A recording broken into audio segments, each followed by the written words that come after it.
Une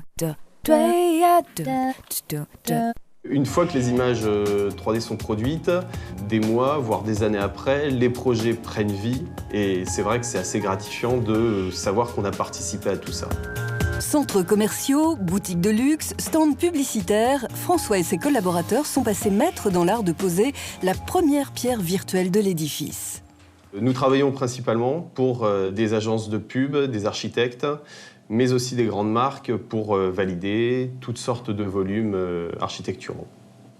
C'est un outil d'aide à la décision dans le sens où on a une visualisation très précise de ce que donnera le projet au final. Alors, l'avantage de l'outil 3D par rapport à une maquette ou un croquis, c'est que l'on peut se mettre où on veut dans l'espace. On peut se mettre au niveau du sol, on peut se mettre à tout niveau, on n'a pas de souci d'échelle. Et on a une visualisation plus fine de tout ce qui est texture, matière, effet de lumière. Une approche qui ressemble à celle d'un photographe avec une dimension supplémentaire. C'est-à-dire qu'en plus de prendre du plaisir à faire des beaux éclairages et à faire des beaux angles de vue, on a aussi la chance de pouvoir construire les lieux qu'on va photographier.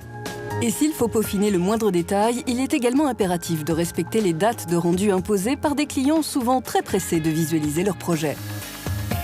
Ce qui rend aussi l'architecture 3D palpitante, c'est qu'on a des délais d'exécution qui sont très courts. Quand je dis très court, c'est qu'on est dans l'ordre d'une petite semaine pour la production d'images, quel que soit le domaine. Un métier riche et varié qui souffre pourtant de certaines idées reçues tenaces. On a l'impression globalement que c'est quelque chose d'assez laborieux et qui n'a rien du tout de ludique. Donc c'est vrai qu'en sortie d'école, on a plus tendance à aller chercher dans des domaines qui sont très fermés comme le cinéma et les jeux vidéo, alors que là où c'est le plus porteur, c'est au niveau de l'architecture, parce que chaque cabinet d'architecte peut avoir besoin d'un photographiste 3D. Et pas seulement. Aujourd'hui, l'imagerie médicale ou la recherche et développement sont très friands de compétences en infographie 3D. Voilà qui ouvre de nombreux horizons à la profession.